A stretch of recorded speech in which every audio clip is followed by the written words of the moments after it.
Yes, I am.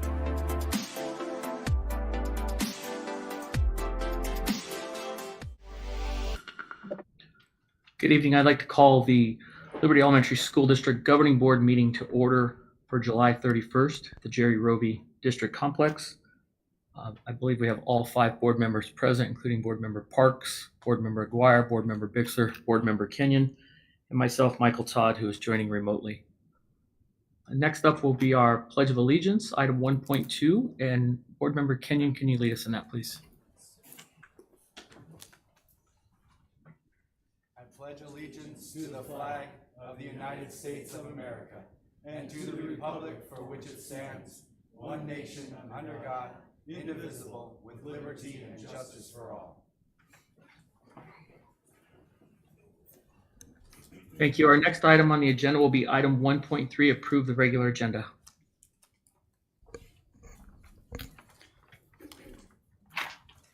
Mr. President, I recommend we approve the regular agenda form consistent with board policy BEDB and temporarily suspend governing board policy, which with this agenda may be inconsistent. I second. We have a motion and a second to approve the regular agenda. I call your name, please specify your vote. Board Member Parks? Aye. Board Member Aguirre? Yes. Board Member Bixler? Aye. Board Member Kenyon? Aye. It has slight audio glitch, but I believe that approved 4, and I'll be an aye as well, so we'll show that approved 5 yeses, 0 nos. And members, just know I'm remote, so we got a couple audio glitches. If I call out the wrong vote, please correct me. Our next item will be item 2.2, beginning of year staffing report for 2023-2024 by Dr. Stephanie Mahorn. 2.1. Mr. Todd, I believe it's 2.1. I'm sorry? I believe it's 2.1. Oh, sorry, that was 2.1. Beginning of year staffing report. You ready for me? Okay. You will notice from the presentation tonight that is different than what is in your board packet, but that is actually a good thing. The principals have really been working hard to recruit and hire people. So even as we speak, there are interviews being conducted at the buildings to try to get the remaining staff that we are missing hired. So I'd like you to look at this. We will update later this actual attachment, but this is hot off the press as of about 4:45 today. So these are we wanted you to have the most current numbers when it came to staffing. So when you look at the certified staffing, the biggest thing to look at, which should be a big celebration, is for regular ed, we currently only have 2 positions open. For special education, just 0.5. And so total, with all of our instructional coaches, reading interventionists, counselors, we only currently have 2.5 open positions. And I can tell you by the end of the week, I do know at least one of them will be filled. So that is where we're at right now. The last slide will be the most exciting and the most celebratory. So I'm going to go through go ahead. Yes, Dr. Mahorn, the 0.5 on the special ed staffing, what does that offset with, or are we looking for a part-time person? We can be looking for a part-time person. It was added to support students that we had that needed that 0.5 in preschool, specifically for preschool. Okay, thank you. That was a great question. So the next 2 slides are the different support staff. So this first one is specifically the school support staff. So it's positions like behavior support. We do have one custodial position that's open that actually will be filled very, very soon. It's already been recommended for hire, so that will be 0. We have 1 permanent guest teacher. And that's open because of a shift in other staff, so how that one got open. And then 2 special ed parapros, and those are also open in preschool. Our preschool numbers this year, and I think Natasha can talk about, they're really, really high, which is really, really good. But we just have to make sure that we are hiring the staff to support our littlest babies and making sure that we have the right support in place for them. And then the last one. This is the last one. We have 1 bus driver, left. At one time, we had 2, but as these can change for the good, they can also change maybe for not good. People no-shows, people quitting, so that's why I wanted to give you the most up-to-date. We have 1 food service and 1 LEAP extended day. So right now on that, we have 3. But here's the celebration. So this is a comparison from last year, almost to the day. I think last year it was July 29th, so almost to the day of where we were last year in each category with vacancies and where we're at right now. So as you can see that the difference one, that's a real celebration. Our certified staff vacancies were 7 less than we were last year at this exact time. And with our school support staff, even though in some positions we're struggling a little bit, we're down 2.5 from where we were last year, and 2 in the support staff vacancies like the bus drivers, the food service. So overall, I think this slide is a reason to celebrate. We are less than we were last year in every single category, and that's definitely something to celebrate. Any questions? Dr. Mahorn, Dr. Monroe, and your guys' admin staff and HR staff, thank you so much. I mean, excuse me, I just looking at the numbers, it looks like we're in a great position for this year, starting off, kicking it off. And I just want to say thank you, because it does mean a lot. It shows not just me as a parent, but also me as a board member, the community members, the staff who are out there. They know that you guys are doing everything you can to be as prepared as possible for this year, especially looking at the challenges our year is going to have. So thank you. Thank you all. Any other questions?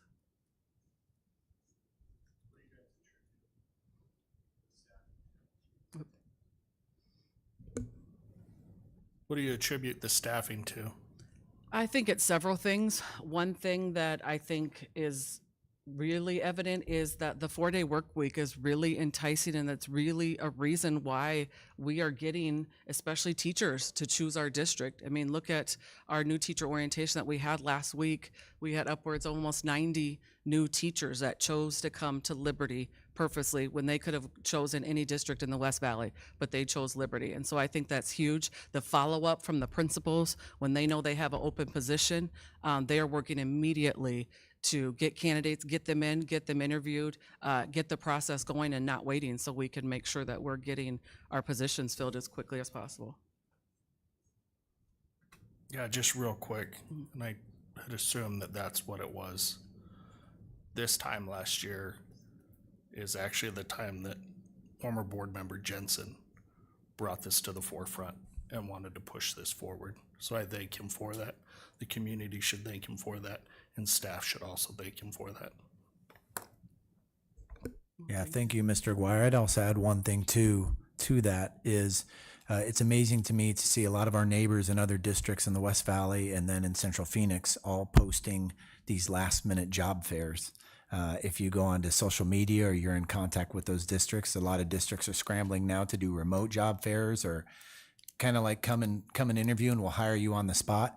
And granted, it's not a bad practice, but we're not in a position to have to do that, which is just wonderful. And so the past board member Jensen, as board member Aguirre, past leadership, I think it was very visionary and innovative to go with the 4-day week. And I agree with Dr. Mahorn. I think it's very evident in our numbers. And you hear that from the principals as well.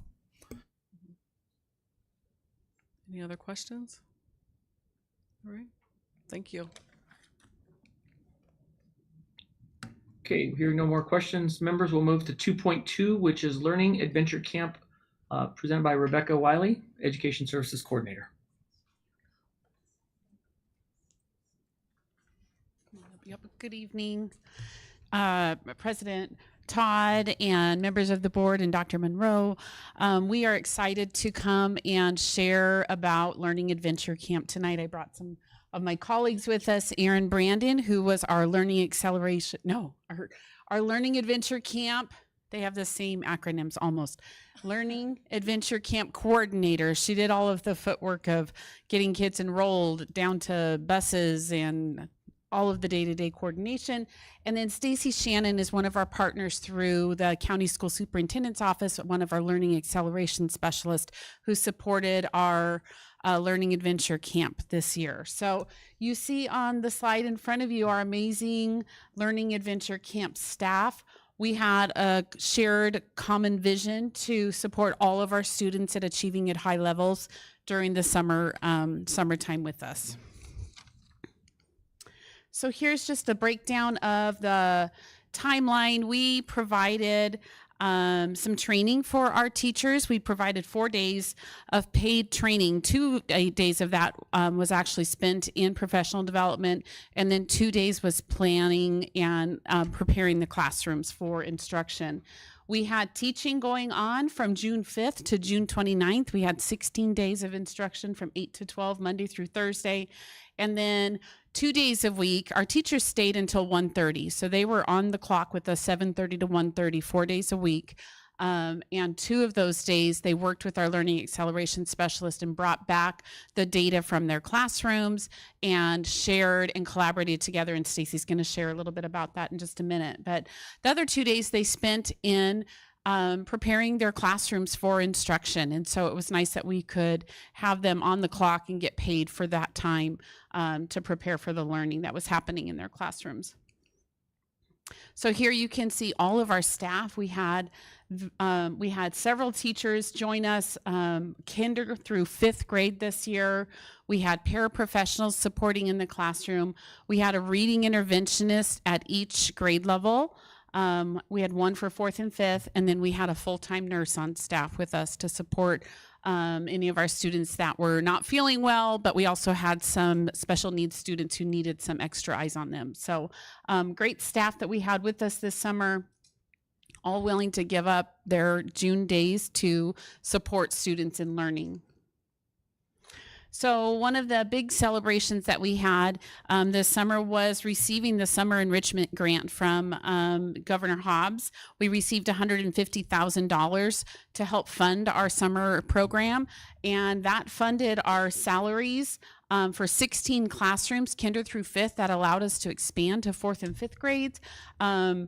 What the things that the teachers and our paras really liked is if that we were able to offer an attendance bonus. So if they showed up every single day to summer learning adventure camp, they received $1,000 at the end of the 16 days, which was great incentive and motivation. And they showed up.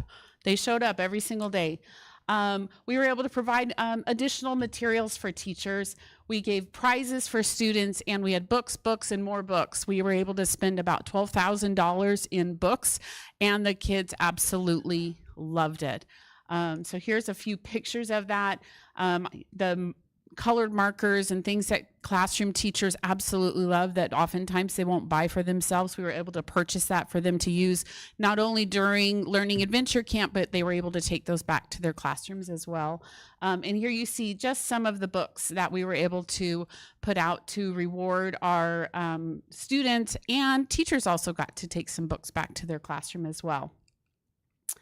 So our ultimate goal during our Learning Adventure Camp was to utilize our accelerated learning strategies to increase fluency in math and reading. We really wanted to focus and hone in on some critical areas of learning, knowing that we only had 16 days with them.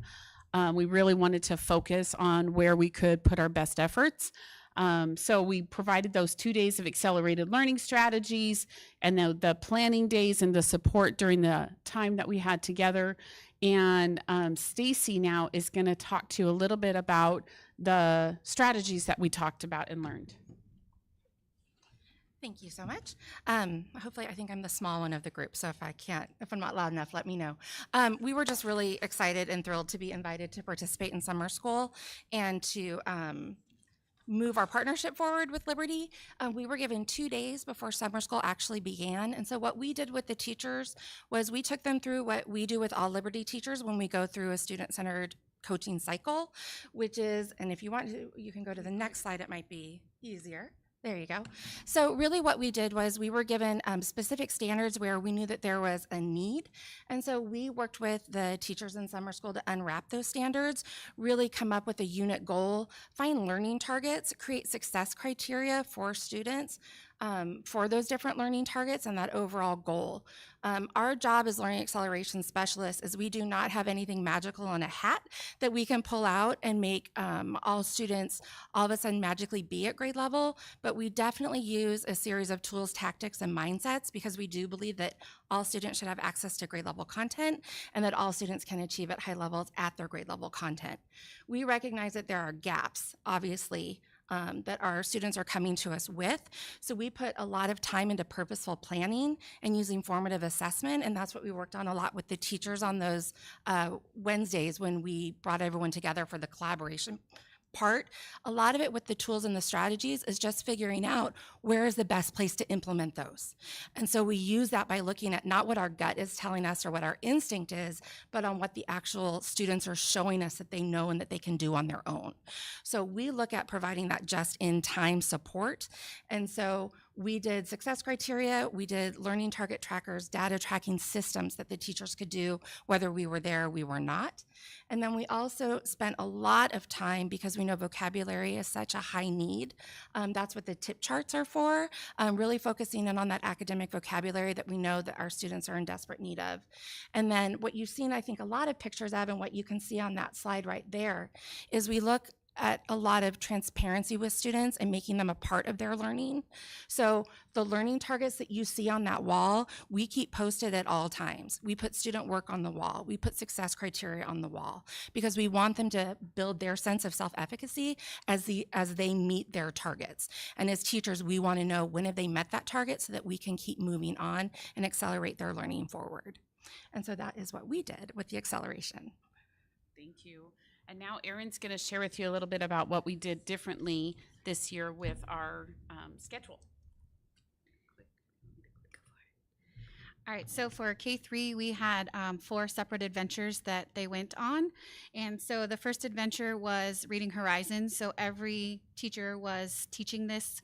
If there were teachers who were focused on a different content, or we have new staff members that were joining us this year but participated in Learning Adventure Camp, we partnered them up with our reading interventionist as that support so they could co-teach and model so that everyone could feel successful in that adventure. And then for adventures 2, 3, and 4, each teacher was designated a content, so the students rotated between math, comprehension and writing, and then extended transfer, which was intervention. So for math, K2 focused on numbers and operations. Third grade focused on fractions. In reading, they all focused on informational text and main idea. And the extended transfer teacher was partnered with the reading interventionist to work on phonics and fluency and build small groups. The benefit to this schedule was that the kids were not in the same classroom all day. So in the past, they have been with the same teacher from 8 to 12.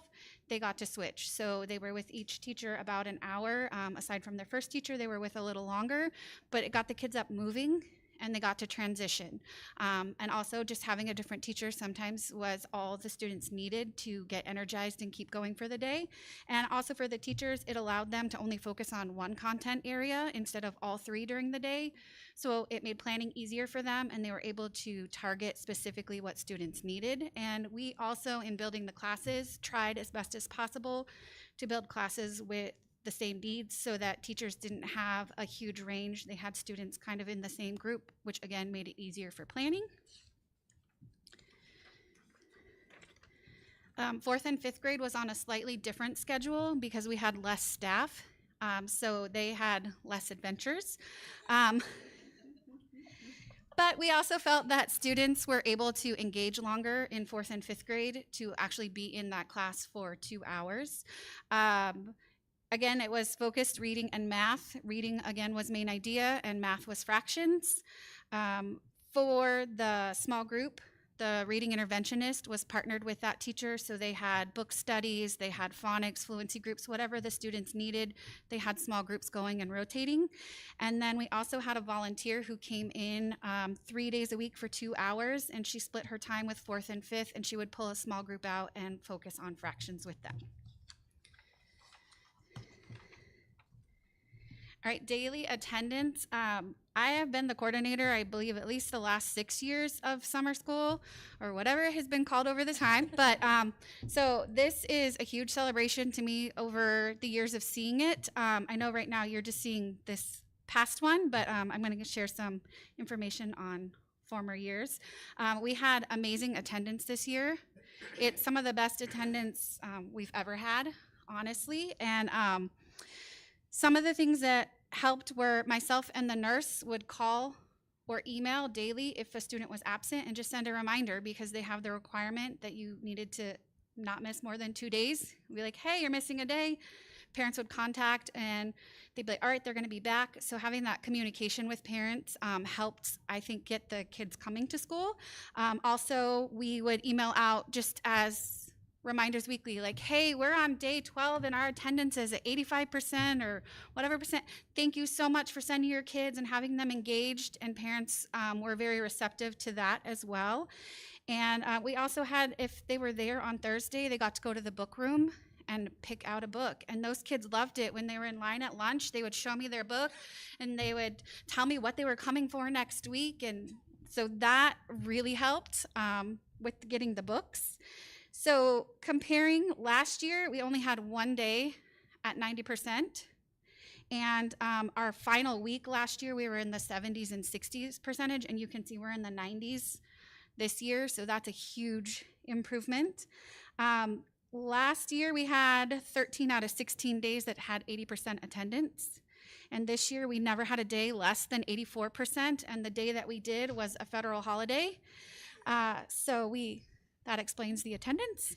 And we had 100% of our days at 84% or better, which I think is amazing when you're talking about bringing all these schools together and you're they're coming in their summer, they've got vacations and things like that. The attendance was amazing, and we started with 235 students and we ended with 209, which is the most students we've ever had.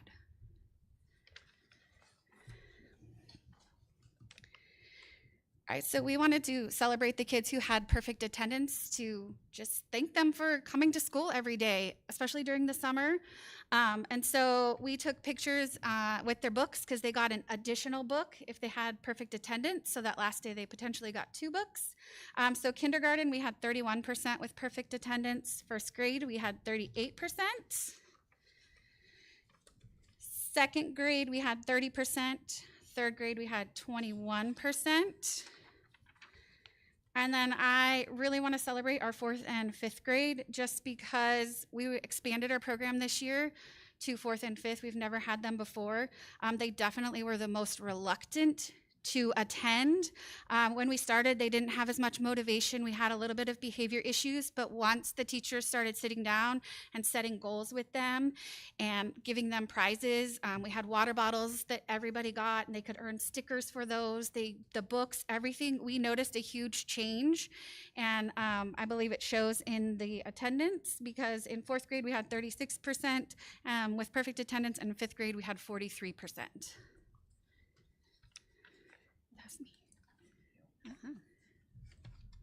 So we did keep track of our achievement data. Each teacher set individual goals for their own students at the very beginning. And you can see on the right side of this slide, you can see an example of one of the kindergarten learning trackers. So these students had 5 learning goals that they were working on, and as they accomplished each goal, they got a sticker to put on their chart. And so not only was it a celebration for them to see how much progress I'm making during my Learning Adventure Camp, it was also a nice report to parents at the end of the time to know they met 4 out of 5 of their goals. And on the back of the page was the listing of the goals. But here you can read that they made some goals in reading. Some of the things I'd like to highlight, 60% increase their whole words read, which is such a gift to our first grade teachers when our students are reading whole words. A lot of the students learning, you can see the 3 learning tasks down there. 60% of those students that were in Learning Adventure Camp increased their fluency of addition and subtraction to 5. Some of our highlights from first grade is that 73% of the students were identifying those key details, which means they are making meaning from the text, which is what we want. Also, 98% increased on their phonics tasks, which is huge because that is bumping them up in preparation for second grade. And then 91% of the students met their learning targets for adding and subtracting fluently within 20, which is a huge celebration for our students going into second grade. Here we have our second grade results. You see 44 students were in our second grade group. 80% increased on their phonics skills. 66% were mastering, knowing the difference between fiction and nonfiction. And 77% increased that fluency of adding and subtracting through 100 using place value. Third grade, 80% made growth on their phonics screener. 61% mastered 300 most common words, which is one of our goals, that we want them to have a big bank of sight words, and that is a huge celebration. 84% made growth in number line fractions, which is a prerequisite to be ready for fourth grade. They're going to be jumping into fractions right at the very beginning of the school year, so that's going to be a great support for them. Fourth grade, we had 25 students in that group. 84% of them made significant growth in comparing and contrasting text structures. And 82% were making growth in their ability to write a summary. So huge gains in all of the grade levels. Fifth grade, 81% mastered identifying supporting details, and then 41% made growth in that multiplying and dividing of fractions. So we saw huge academic gains, and some of it, are things that we can't really measure. So these are things that we can measure on a pre-post. Some of the things that we couldn't really put our finger on are the attitudes, the self-efficacy, their enjoyment of school, coming to school ready to learn and being excited about learning. And we saw such a shift in the children from the beginning of Learning Adventure Camp, when one of the students said, well, hey, wait a minute, this is really summer school, isn't it? And felt like we had kind of tricked them into something that was super fun. But by the end of the week, and they were starting to get their prizes, they realized, I'm accomplishing goals. I'm feeling good about my learning. And by the end of Learning Adventure Camp, we had students asking us if they could come back next week. And we said, no, we're tired. But the self-efficacy, the goals that they set for themselves, this is just some of the prizes that they were winning. It's kind of hard to see, but they're like trinket things that don't cost a whole lot of money. But for kids, when they meet a goal, they can go pick a bookmark out, or they can pick a little stuffy that they can go read to during their independent reading time. That's in the box down there. They absolutely love those. And there again, you see the books. They loved getting stickers for their water bottles. Some of the kids had them covered by the end, and they got stickers every time they met a goal, answered a question. It was just quick, positive reinforcement.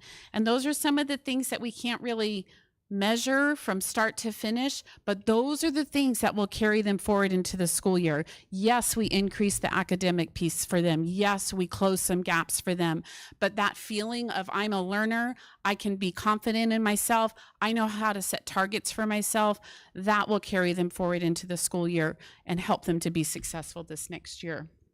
Here's some of the pictures of the students shopping for books. Look at their little faces. They were so happy. That really was one of the highlights of Learning Adventure Camp for all of us. And then here you can see just we asked the teachers at the end to give us some feedback on how we could do better next year. I'm not going to read all of those to you, but I do want to just highlight a couple. One of the teachers said, I enjoyed the LAC, Learning Adventure Camp training days. I learned a lot of new ways of doing things for my kids. I truly love that I was able to only focus on one subject during the camp and that there were low numbers in each class. This definitely allowed me to really focus on each individual student and their needs.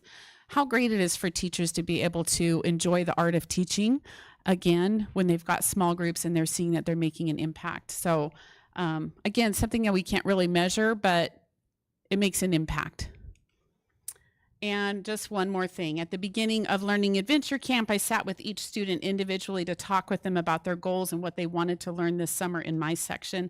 And this seemed to really help the kids own their own learning. And that is so important. There's so much research around owning your learning, your self-efficacy, believing in yourself, growth mindset. Those are the things that help us be successful. So some of our next steps, we are looking forward to tracking the data. That was a request from some of our board members early on, and Dr. Sloat has already helped us to identify the students in our data tracking system so that we can follow their data this year. We're also going to study the successes of this year and make plans to build on those successes as we plan for next year's Learning Adventure Camp. And then this year we added the 4th and 5th grades, and we quickly learned that we need some different kinds of diagnostic data to bring in the students. We had a hard time at the very beginning putting our finger on like really what are their needs because we didn't have any good baseline data that would tell us that.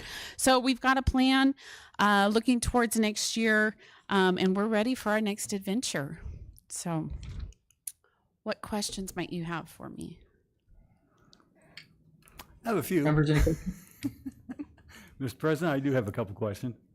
Please go ahead.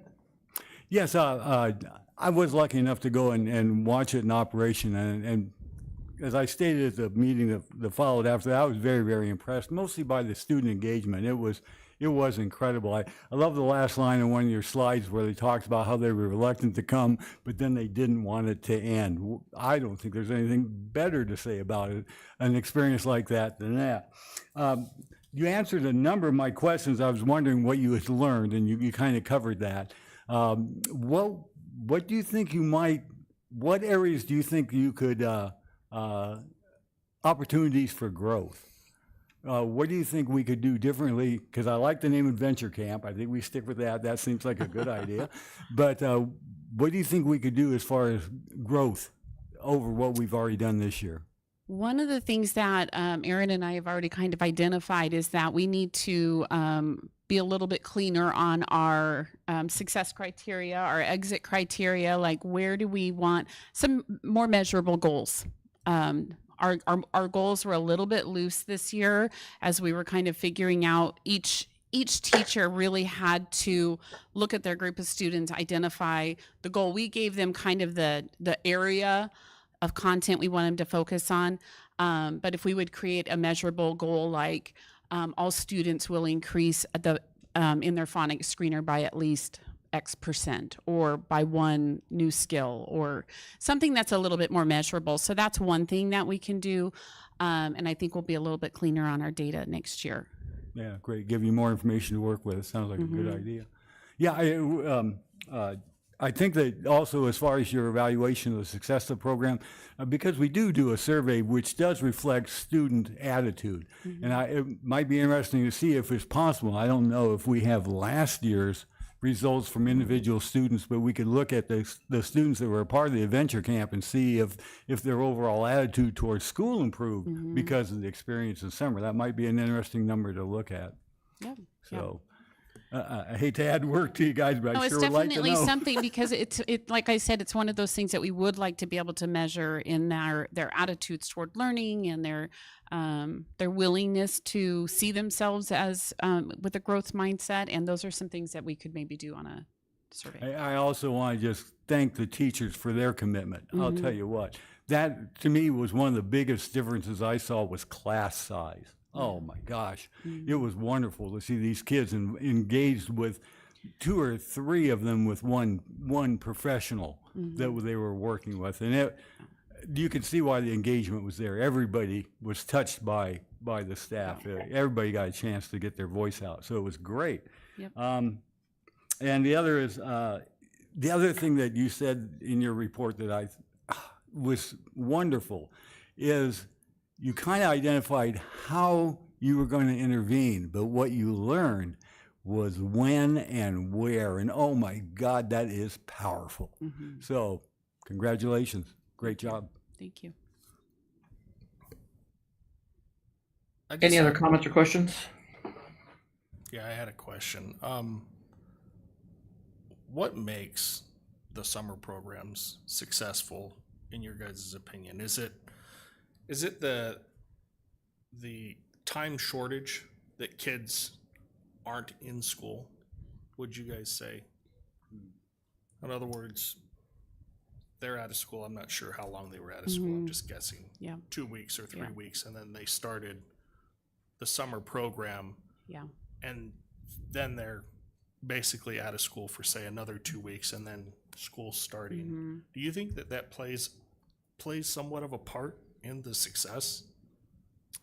I think I've run summer programs in my career for lots of years, and I find that sometimes it makes an impact when they come back in the school at the beginning of the school year. The academic piece really does help close the gap, but I find what really helps them is it keeps that learning momentum going throughout the summer. And so we took off 2 weeks after school let out. So families that wanted to go on vacation, or teachers that wanted to take their vacation and then come teach for us. And then we had 4 weeks of learning together. And then parents know that if they can come for just those 4 weeks, 16 days, they still have all of July for the most part, which is about another 4 weeks of their students at home. But for the students that joined us, what we were able to provide for them was some enrichment, it's more than just daycare. Like, they're not coming just to play. They think they're coming for learning adventures, but they're coming and they're actually learning. And so I think the successful programs are that they don't run all day because kids are tired, teachers are tired. So the time that we allowed for it, a half day, is just about right. I've run programs where they are all day, and the afternoon just seems to be kind of a waste of time, in my opinion. And so having a focused morning time of instruction helps everybody stay focused just for that short amount of time. And 16 days seems to be enough. Like, if we were going to say, okay, we're going to add on another whole week, we might have some teachers like, wait, whoa, I don't want to teach into July, or, everybody kind of needs a bit of a break. But just providing that little bit of extra support in the summer gets kids excited to come home after lunch, and they've got a new book to read, or they've got a new paper that they did at school, and they'll come home and they'll play school in the afternoon. Those kinds of things happen because they've had that adventure in the morning. So July is the don't touch month then. In my opinion, it is. Okay. No, just thank you for because that. I think it's a refreshing time for families. It's a refreshing time for teachers. And yeah, it just helps everybody kind of rejuvenate a little bit because we want them to come back. We need them for 40 days now? We need everybody on their best for the next 140 days, but we can do 16 days in the summer, huh, Erin? Yeah. And Member Aguirre, I would add on to what I have seen is exactly that. It seems that week of 4th of July, everyone's taking time off, and a lot of times if you extend a summer school, the attendance goes way down, or people don't want to work it because they need some time off. But June seems to be the common theme of having summer school, and I would compliment Natasha, Rebecca, the staff. The attendance numbers are tremendous. A lot of times with the summer school, you see a strong first week, and it just continues to dip because people leave town or kids complain and they don't want to go. So, so I would chalk that up as a definite success that kids wanted to go to summer school. Those 90% are very, very impressive numbers. So a lot of times people will just go to summer school and then not show up anymore because their family might leave on vacation. So just the fact that those numbers are so high and being with the teachers, that's really good learning. So, but yeah, typically, Member Aguirre, July just seems to be a month where people downshift, they take time off, and then they're gearing up to get ready for school. So if you try and do any type of intersession learning, sometimes it almost implodes on itself. It's just not worth it. And our teachers need to kind of breathe as well. Yep. Thank you. Most of the board members have kind of covered the questions I have, but the one would be, how do we expand this program? I mean, is there a possibility next year that it's a bigger program? And I'm coming as a parent with 2 children. The fighting over the iPads I mean, I'm trying to work, Yeah. right? Right. And, you know, we put them into summer camps and it's really expensive, but they're not learning. Right. And, you know, from a parent's perspective, I'm learning it sounds like a real big success. How do we ramp this up Yeah. and maybe make it more available, maybe even for some higher grades? Well, some of it is prioritizing funding, obviously. So this year we do set aside funds in our budget every year to fund our summer school program. This year we were fortunate to have the grant. Who knows if that'll be available next year, but we do have funding. So we do plan to have another learning adventure camp next year. Really, this year, we had just enough staff. Sometimes it's really hard to get staff to work in the summer. This year, we actually had enough staff. We were able to fill all of our positions. We actually had 2 others that came to us after the job posting had closed, and they actually subbed for us, which was nice for the one teacher who had already plans, and so she had to be gone. So she's the one that didn't get the attendance bonus. But also we can incentivize teachers. So the more that we can have staff, like we're there anyways, so bring it on. We're ready to bring on more students. It was a growth for us this year to take on K-5. It does bring on some added behavior challenges. But they were motivated by the end of the week, I think, after we we turned them. And publicity, word of mouth, right? So next year, I bet we'll have more families saying, oh, my kid wants to go to that learning adventure camp. They talked about it. So the students that went this year most definitely are going to want to come next year. But we've also set a high bar for ourselves. We're going to need some books for shopping next year, one way or the other, because now they know when they come to learning adventure camp, they get rewarded. So, Well, thank you. I think this needs to be a priority for the board and for the district for next summer. So thank you.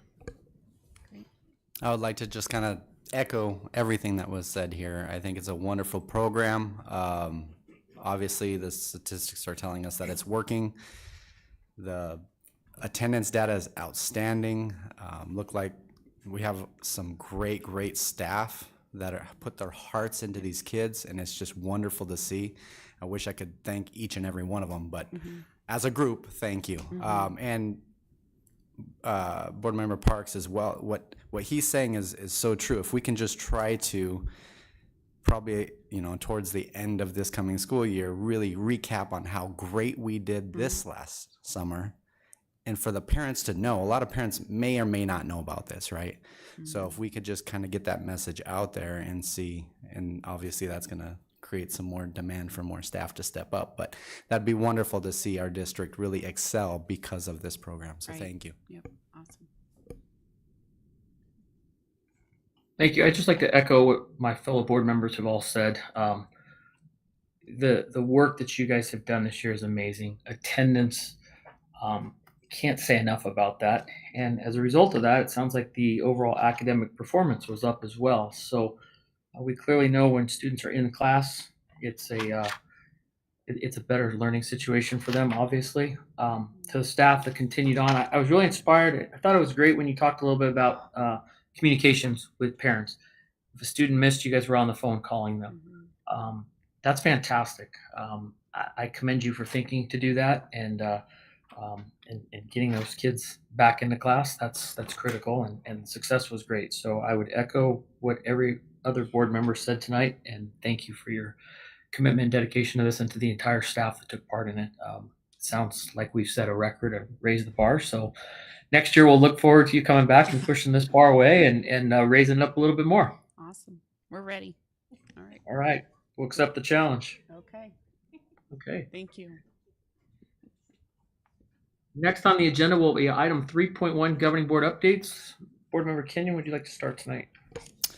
Sure.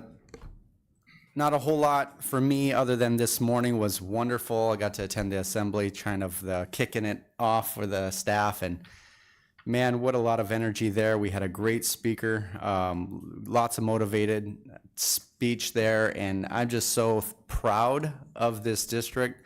We have a lot of new faces coming to this district, as was stated earlier, and this morning's assembly, we'll call it, was wonderful. So thank you, everybody who put that together. That was a great thing to be a part of. Thank you, Board Member Bixler. Yes, a couple things. On the 31st, I had the honor of attending the new teacher orientation that was going on the first day of what turned out to be a multiple day event. First of all, I'd like to thank Blue Horizons for hosting. They did an outstanding job of doing that. Really well set up, really well coordinated as far as all the movements and stuff that's an integral part of any kind of gathering like that, where you get 90 plus people together in one room.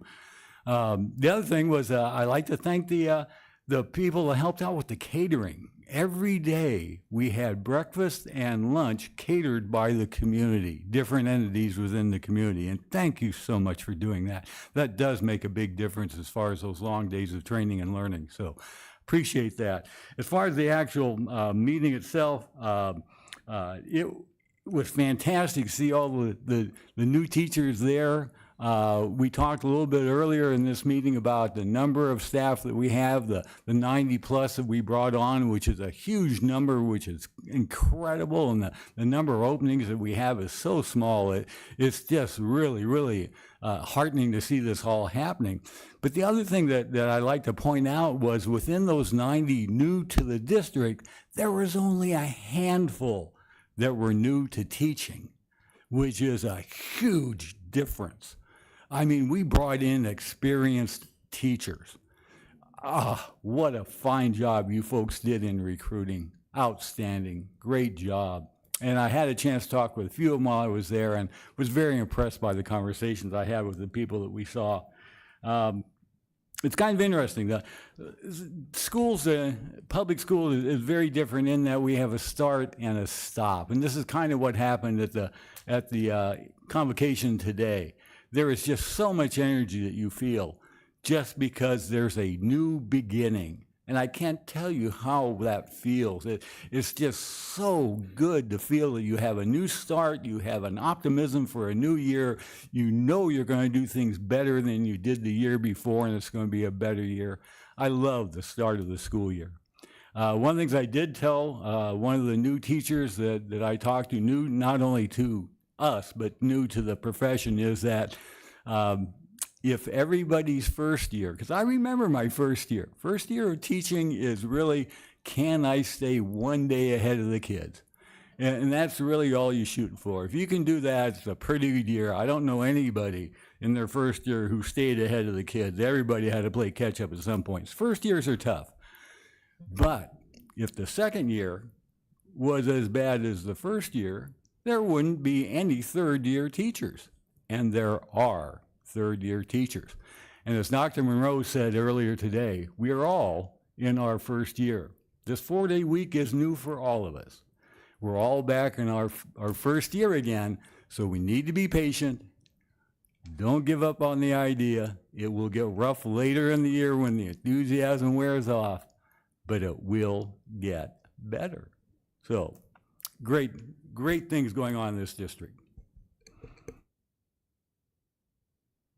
Board Member McGuire. Nothing, okay. Board Member Parks.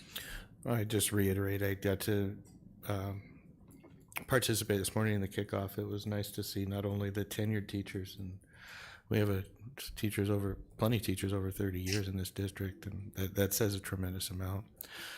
Myself, I like seeing the fact that we're not only have a really good acquisition and retention, I think there was quite a few things that enabled the administration to be able to really push forward with that. And this board had a 3-point plan last year that we worked incredibly hard to put in place, at the risk of patting ourselves on the back, but it was a lot of work. And what I want to make sure everybody's aware of, we did it as a board, everybody. So thank you. I would also, first of all, I'm sorry that I missed today's meeting. Work has had me traveling the last couple of weeks and a couple more to go. But I just want to start by thanking Dr. Monroe. A vision of mine was for Teacher Kickoff Day, welcome back, whatever we want to call it, was to have some sort of a motivational speaker. And shortly after Dr. Monroe came on board, I said, hey, we've got this going. And you need to make it good, and we need to have a guest speaker. We need to have somebody that comes in that motivates. And so I would commend Dr. Monroe and his staff for seeking out Jason Schechterly, a local person who truly has a great story to tell and should motivate all of us. So I've seen Jason speak before. I know he does a great job. Sorry I was not able to be there today, but I know it was successful because I heard from people today and great things. Everybody loved this. We were so amazed because we have never had anything like this before. As I was hearing this, I was writing it down. The past has been boring. This was exciting this year. We had a sense of being at the meeting. Those are the things that are great. And so I appreciate the staff, Dr. Monroe specifically. He started on this early on to identify Jason Schechterly and bring forth something. I had a couple other people say this was the best professional development we had since I've been in the district. What a way to start off the school year. 90 new teachers, lots of them with experience, a great cabinet that is in our district now.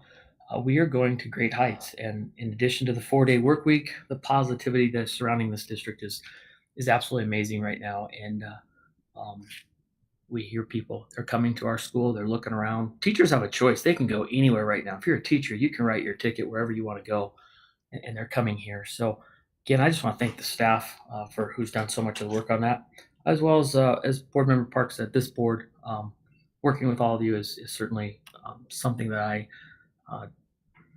think is a privilege and an honor to do, and I'm excited for this year. So to everybody who's coming forward this year as our staff, thank you for coming back. Thank you for choosing our school, and you're part of the family now. So don't plan on leaving anytime soon. Okay, next up will be our item 4.1, guidelines for public comment. I understand that we have one, Mr. Butch Kunstler.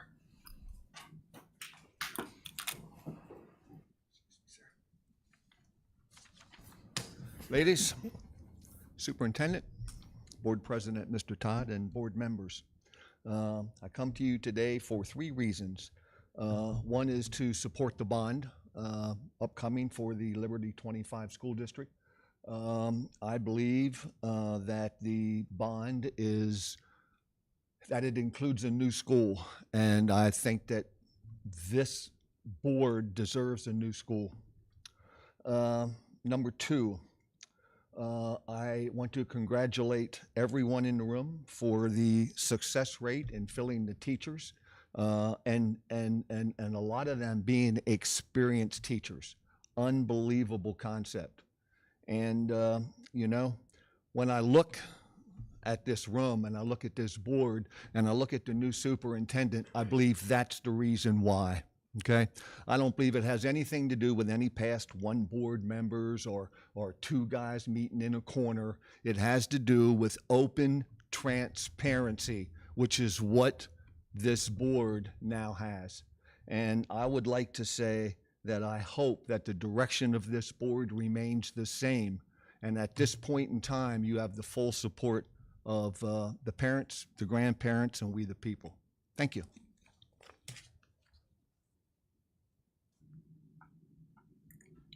Thank you. Next up will be our consent agenda. Need a, first of all, request if anybody has anything to pull from it.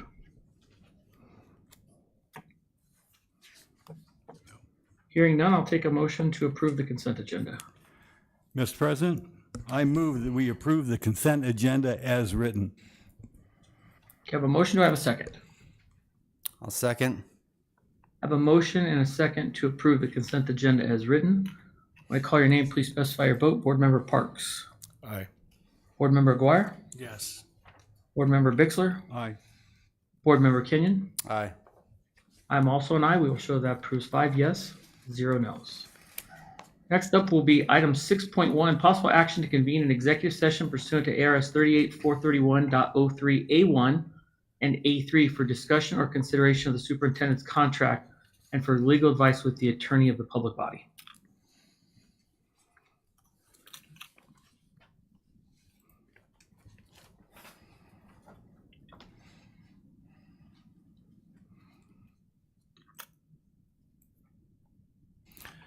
Mr. President, I move that we move into executive session pursuant to ARS 38, 43103, A1 and A3 for discussion and consideration of the superintendent's contract for legal advice with the attorney of the public body. Okay, do I have a second? Second. Okay, I have a motion and a second to convene to executive session to pursuant to ARS 38, 43103, A1 and A3 for discussion of consideration of the contract language of the school superintendent. Get legal advice. When I call your name, please specify your vote. Board Member Parks. Aye. Board Member Aguirre. No. Board Member Bixler. Aye. Board Member Kenyon. Aye. I'm also an aye. We will show that proof 4 yes, 0 no. We will now convene to executive That session. was 1 no. 1 no, 4 yeses and 1 no's. Okay, the time is now 6:24 p.m. We'll be into executive session.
Yes, I can.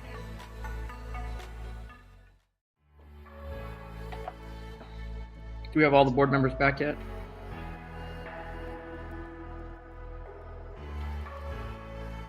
Okay. Well, yeah, we can, if they're all in, we can go ahead and start.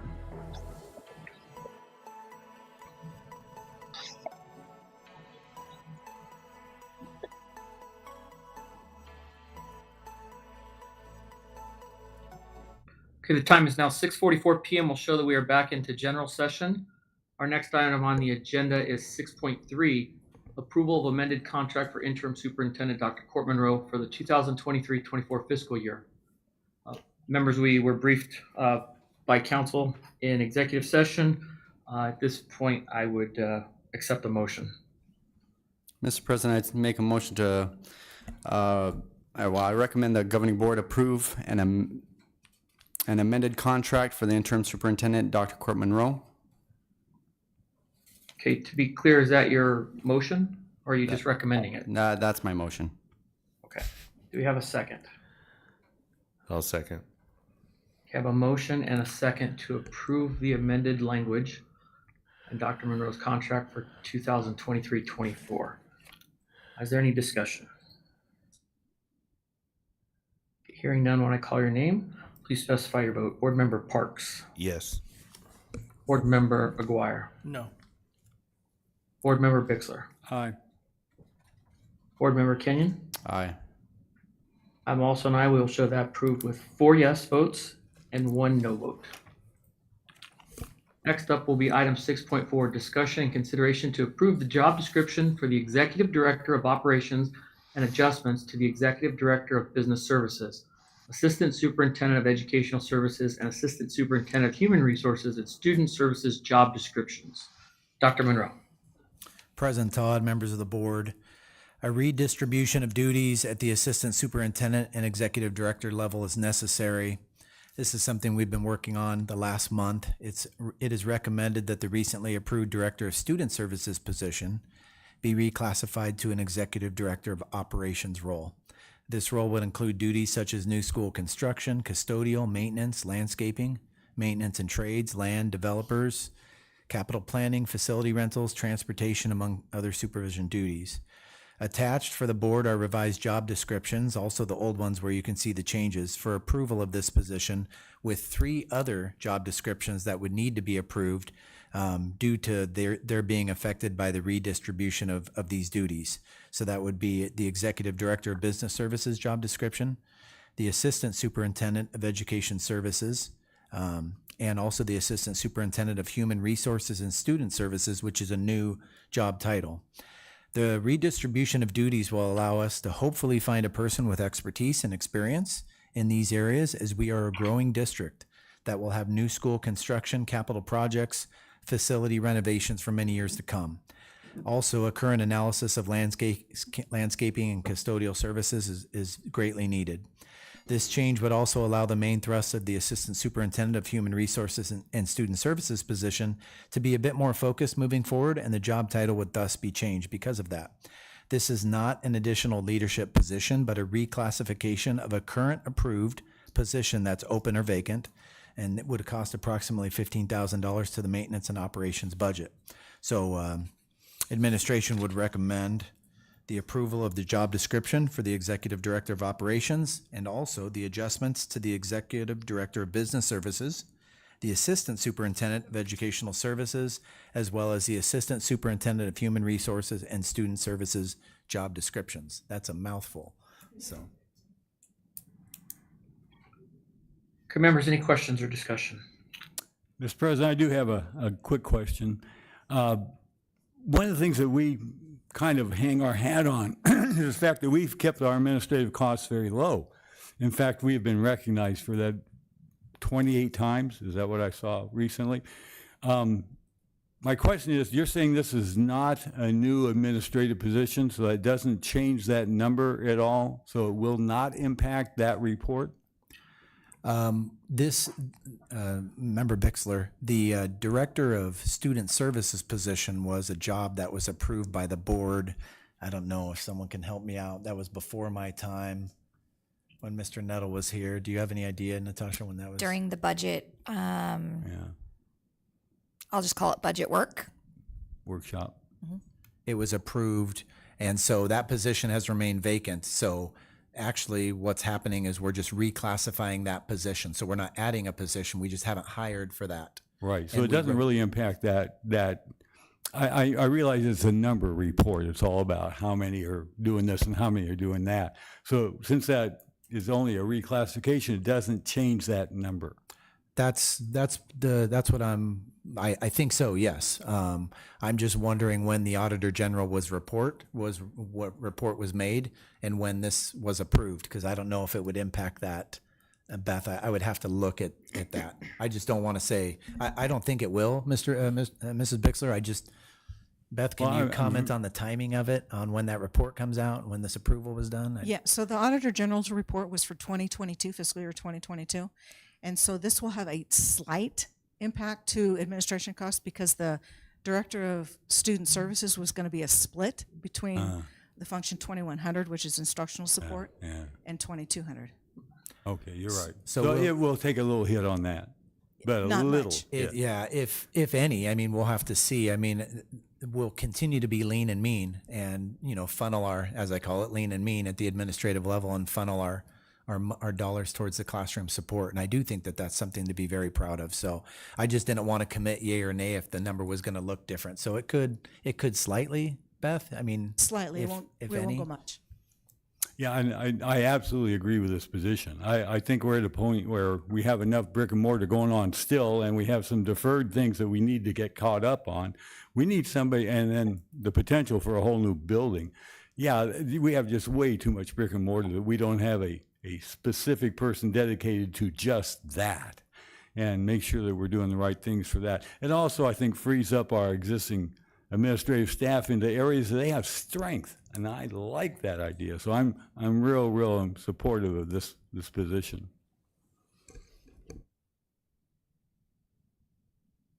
I guess it just goes to show exactly what Mr. Nuttall brought to the district and how hard that man worked for us. And I thank him for that very much.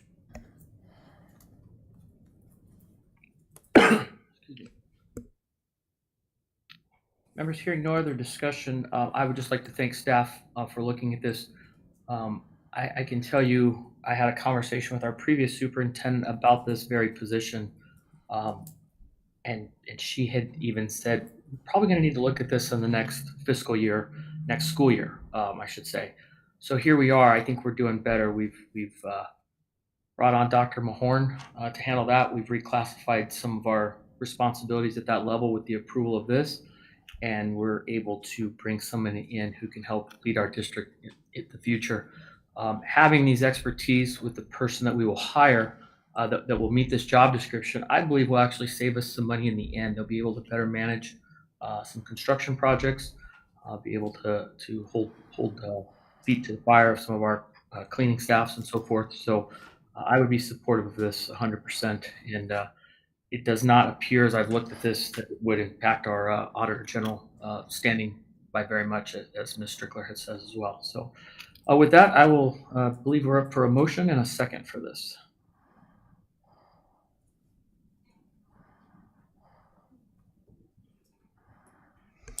Mr. President, I move that we approve the job descriptions for the Executive Director of Operations and adjustments to the Executive Director of Business Services, Assistant Superintendent of Educational Services, and Assistant Superintendent of Human Resources and Student Services job descriptions.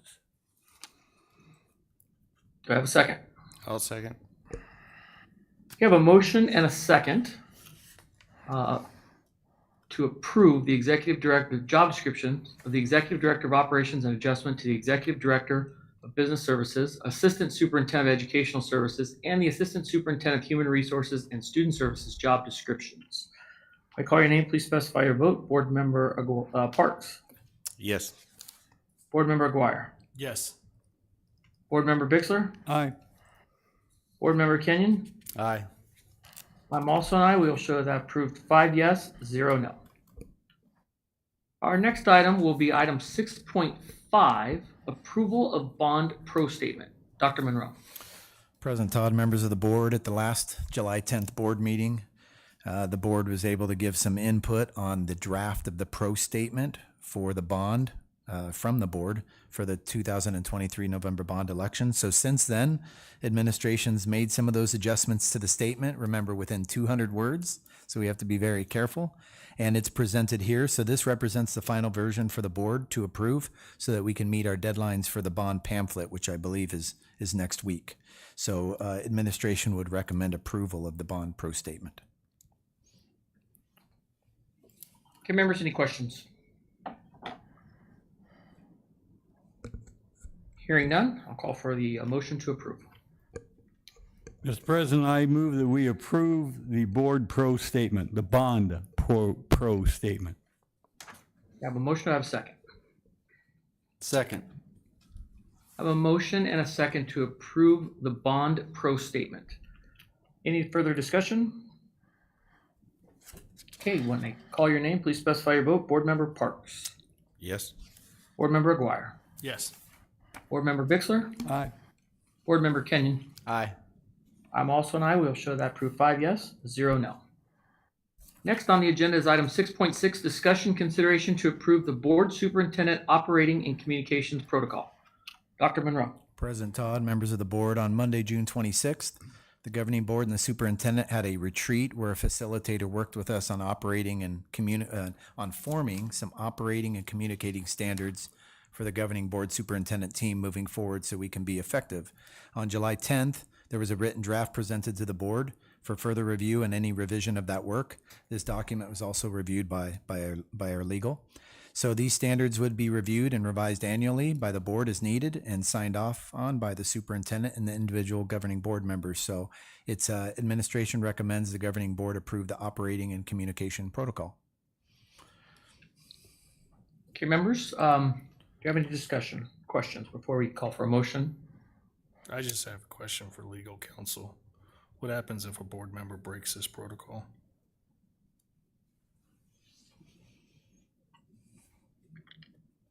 This is just guidelines from your own way of managing your business. There isn't any legal consequences from violating the protocol. Okay, thank you. Okay, any other discussion, questions? My understanding is is this going to be posted on the website as well for the public? Member Kenyon, we can certainly do that if the board, we could put it under the board tab if the board would like that. It could be posted. Yeah, I don't see any reason not to have it on the website to see too, because there are some guidelines for contacting. The communication portion, I think, is a good statement to know by everybody. That's true. Very true. Members, I looked over this. 4 of us attended that work session. I think as we went through that, when we did that exercise on the board, we put different topics up that we wanted in there. We were all right there together on this. I don't think there was one issue that seemed too far away from anybody else's ideas. I think we showed as a board that we were very much in agreement with this document prior to it being written. Dr. Monroe just had the fun part of taking a bunch of sticky notes and trying to put them together. But I think it was good. I think this is a great document. It's a living document. We can always look at it down the road, but for now, I think it's a great start. So with that, I will call for a motion in a second. I just had one more question.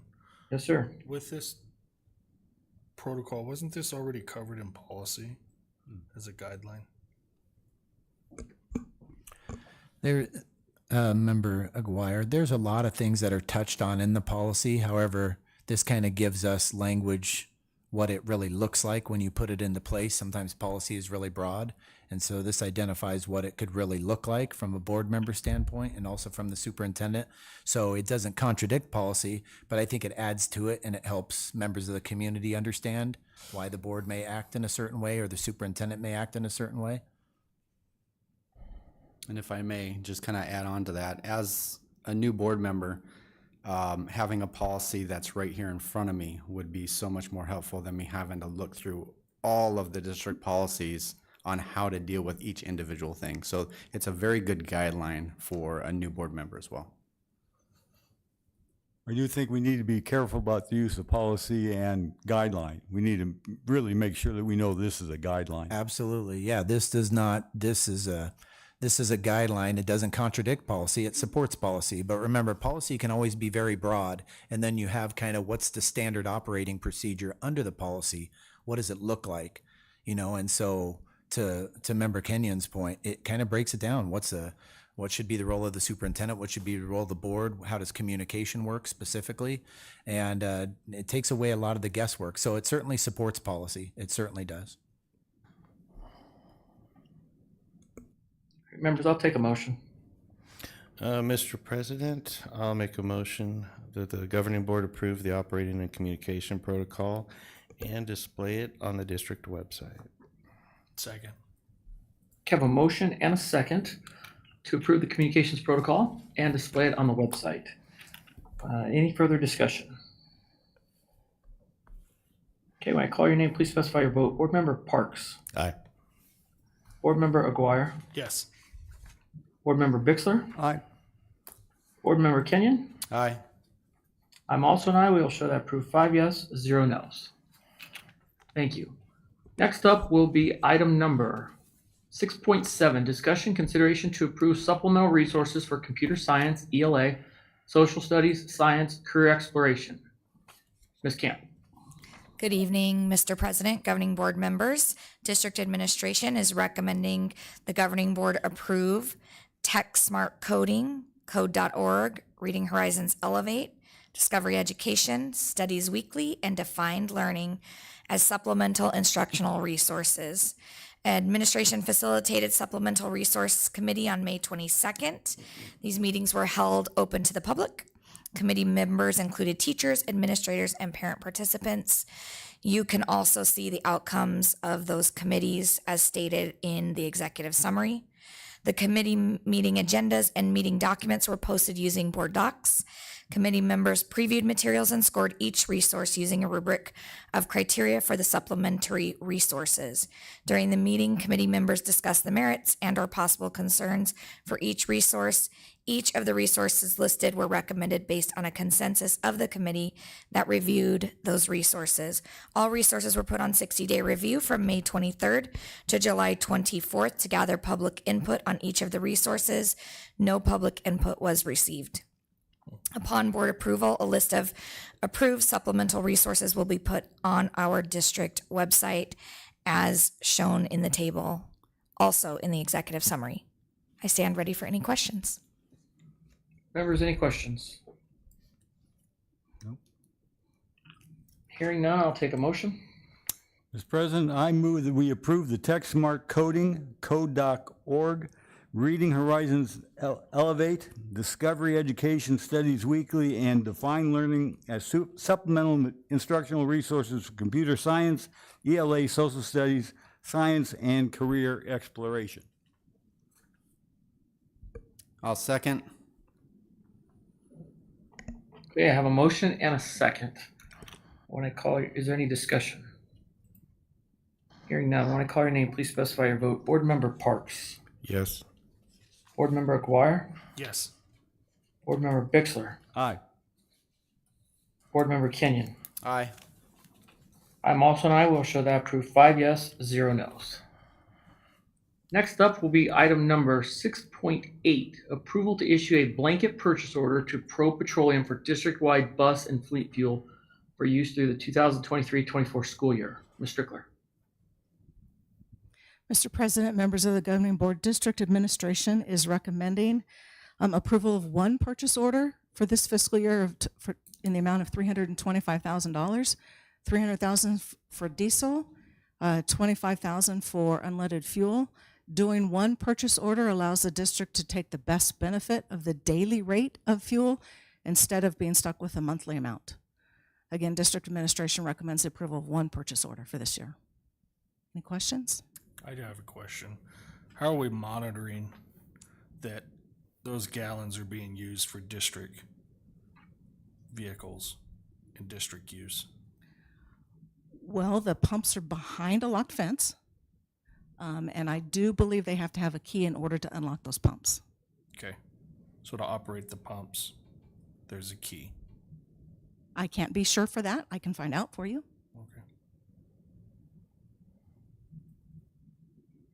Okay. Other than being behind a locked fence and being a trespasser. So I'm talking about during the day, right? Okay. Maybe those pumps, do they require a fuel? A lot of commercial pumps like this require a fuel card specific to each vehicle, or there's a vehicle number that has to be inputted into the system. I do not believe that is our process, Mr. Todd. Okay. I can get clarification for you, Mr. Aguirre, as to security of those pumps during the day. Right. So the concern I have is we're going to go ahead and issue a PO for $325,000 worth of fuel, whether it's diesel or unleaded fuel. And I want to know, how many gallons is that going to purchase, right? And are those gallons being tracked to a vehicle? Yeah, we can, Member Aguirre and President Todd, I think we can get some clarification on those things. And yeah, I get it. How do we prevent just someone rolling up and filling up their car with gas? I'm confident that we have monitoring things in place. I just don't know what they are. Like Beth says, sometimes there's a key for the pump. Sometimes there's tracking of all the gallons, whether it's on an app or on a sheet of paper and the vehicle number. Sometimes there's a card to activate the pump. I don't know the answer to those questions, though, and we can get those. And if needed, I don't know how time sensitive this is, Beth, if we need to get some answers and then bring this back. We can bring it back. We do have fuel to get us started through the year. Our next board meeting is August 14th. We can easily bring it back for that, if you prefer. I'm asking the question, not to hold things up. I'm asking the question because I think I already know what the answer is, that it's the old school manual and you just go ahead and turn the key and get what you need, and I don't even know if it's being written down. I'm assuming that it is. That way we know how much fuel is in the tanks. That way we just don't run dry. But the reason why I'm asking that question is we do have a new facility that's being built over there, and that might be something to look at, because one of the very first things that's going to take place is the actual fuel tanks in the ground. Okay. Absolutely, I can get clarification for you. Yeah, and President Todd, we can certainly bring back any other answers to questions. I appreciate Member Aguirre's question. I don't know. I'd like to know for myself, because we should have tracking on all of those things. And so we can bring it back if needs be. According to Mrs. Strickler, I don't think it would be held up if the board didn't want to choose to vote on it tonight or to table it. I think regardless of whether we vote on it tonight, the system is what the system is currently. So it wouldn't change anything as far as operations. I would personally be fine with just approving this and making sure we get an update on the tracking system and we confirm that that's an adequate enough tracking system to move us forward in the future. We can do that. We can definitely get that update for you. Okay. Yeah, Mr. President, I also have a question. If I understand this correctly, what we're going to do is we're going to have this purchase order, which is available so we can use it whenever we need to. So we don't have a contract with the supplier at a fixed rate per gallon, right? What this will do is every time we need to fill up, we're going to have to go out and look for the best deal. So the way this got explained to me is this is like playing the stock market. When you go with the daily rate, you can watch it, and as it starts dropping and you need fuel, then you can say, up, it's going down, it's going down, it's going down. I can buy fuel. And the purchase order being in place speeds up that process. So it's like buying futures. We're buying pork futures. Sure. We think that we're going to buy it now, and in the future it'll go up, but we're going to pay the lower price. Right, and what Ms. Gates will be able to do is to watch that daily rate, and as it drops, then she can say, you know what, we're going to need fuel in a couple days. Let's go ahead and notify the vendor who is on state contract that we need to make that purchase, and then they bring it out and we get it at that day's rate instead of a locked-in monthly rate. So the locked-in monthly rate may be $4.39 a gallon, and a daily rate may fall from $4.39 down to $3.99, and then we're saving the district some funds. Yeah. We get any kind of break for fleet or anything like that for bulk wise? No? Oh, well. Okay, thank you. Ms. Strickler, have we thought about kind of the Southwest Airlines model of pre-purchasing a large bulk amount at one time at a negotiated rate where we have that helped the airline industry tremendously years ago. Those that did it kept their fares low because their fuel costs were so low. Is that something to consider for us in the future, or do you feel that this is just the best way now? At this point, I don't know if that's an option. Absolutely, we can check with vendors to see if that is an option to purchase it at a rate, at a bulk rate, and maybe a consortium with the local districts, surrounding districts. Would be great. Okay.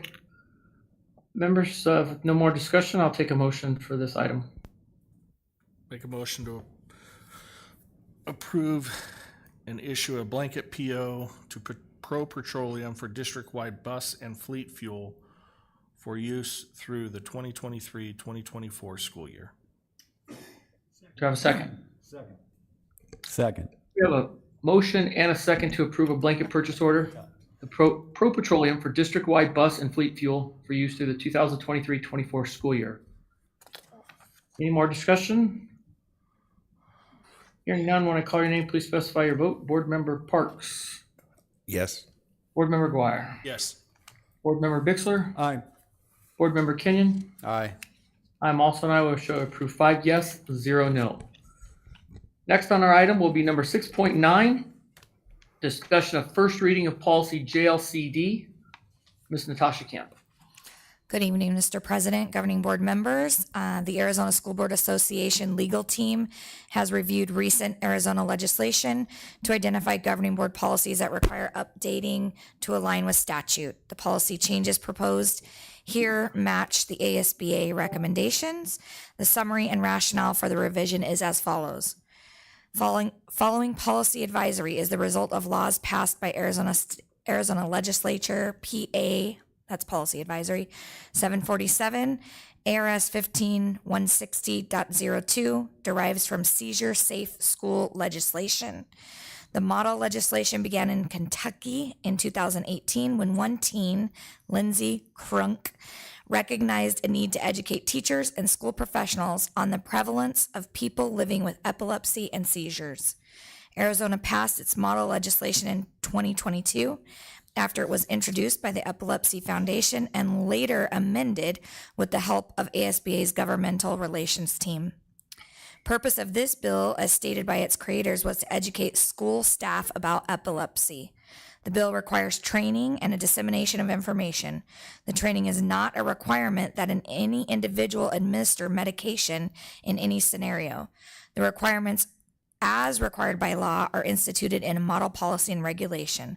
If an individual is unable to proceed with the training during an emergency, they should call 911. ASBA has included the model seizure management plan template as an exhibit. Seizure management plans may be given to districts in other formats. The model is a suggestion of what may be included in a seizure management plan. The attached documents provide markup proposed changes. This is a first reading for the board to comment and propose revisions. These policies will be discussed again in a second reading for possible approval, I believe, at the August 14th board meeting.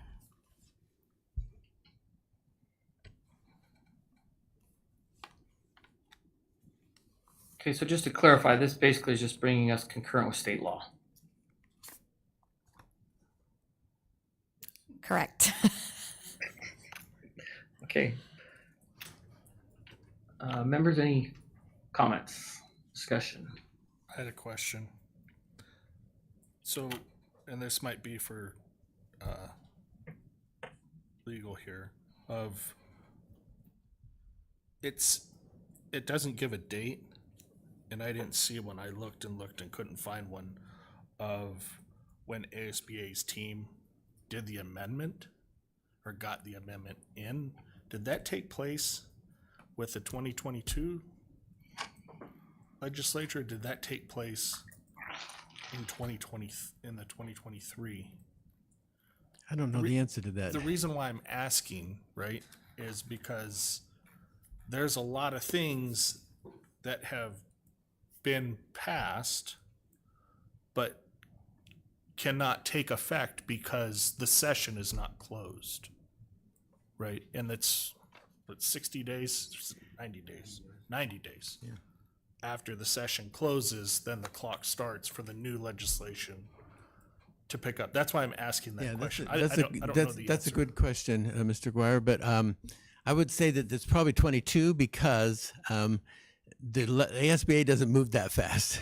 They Right. don't. Okay. All right. So there's no, and the legislature did do sine die today for that session, but Oh, they did. the ASBA doesn't move that fast. This had to be 22. Okay, fair enough. Thank you. Appreciate it. Yes, I also have a question. And I'm not familiar enough with the previous legislation on this to say, but does it require trained people at each district site?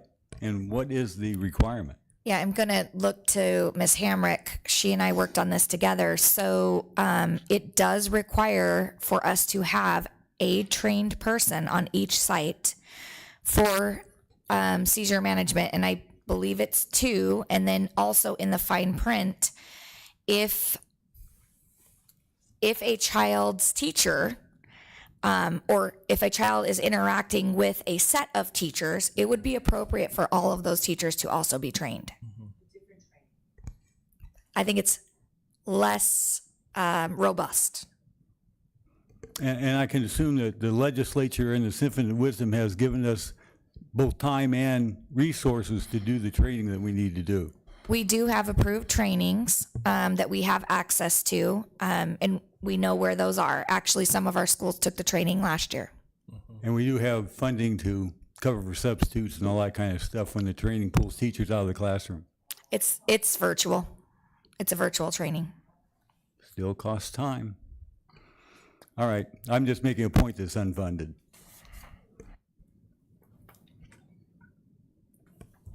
And President Todd, let me just say one thing to Member Aguirre's.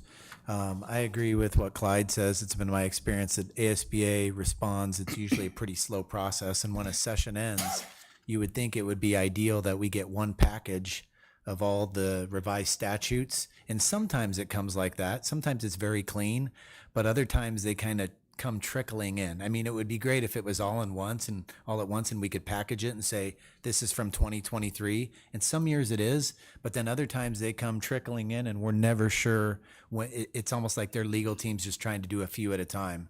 And so, and typically they work very slowly because they want to get everything very correct.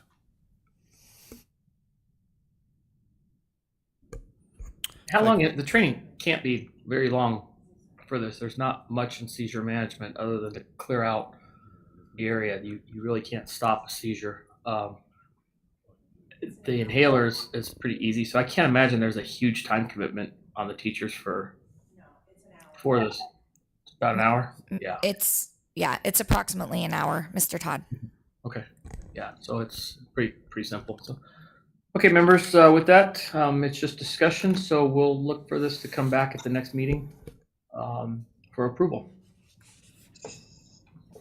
Anything else to add? Okay, hearing none, we'll move to 7.1, board comments or agenda topic requests. If I could just do a comment, it's more maybe ends up being an agenda topic. I'm just curious for administration, talking about seizures in the previous point, kind of looking at CPR certification and, all these other things that our teachers could really benefit from. Do we know how many of our teachers have those? Are those available? Do we have resources for them? Because obviously we service a vast amount of children, and even the staff themselves may have medical conditions. Just kind of preparing our staff best we can with those resources. I don't know if that's can be an agenda topic or just a board comment. I'm not sure. Sure, we can get that information and provide a board update on that. I also, Mr. President, have more of a question than anything else. I think Mr. Guire's comments towards the security on the use of our fueling systems is a good question. I don't know what our security is. Would that be something we could get as a board? I'd like to know what our current is, and if perhaps we could get some look at what potentially we could do with the new construction and what we could to secure that up a little bit. Sure. Yeah, we can definitely do that. Members, anything else? I had an agenda topic, and it's just for the board. There's no time that I'm asking of administration. We've seen in the news lately of starting school early. We've also heard from our adventure camp that maybe there may be benefits into possibly extending the school year.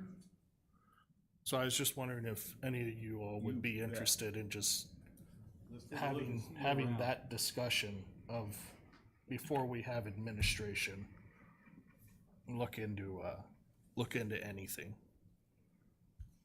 If you'd like it to be added to the agenda, we can add it. Otherwise, I think we might be pulling a little bit, but if you'd like it added, we can add it and discuss it. Just wondering if there was. I'm interested. Okay, thank you, Paul. Okay. All right, any additional ones? All right, hearing none, we're moving on to 8.1, upcoming board meetings. We've got August 14th and 28th. September 11th has been canceled due to Patriots Day.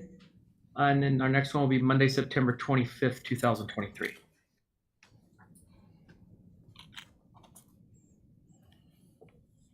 And next is 9.1, adjournment of the meeting. Mr. President, I make a motion to adjourn this governing meeting. I have a motion, do I have a second?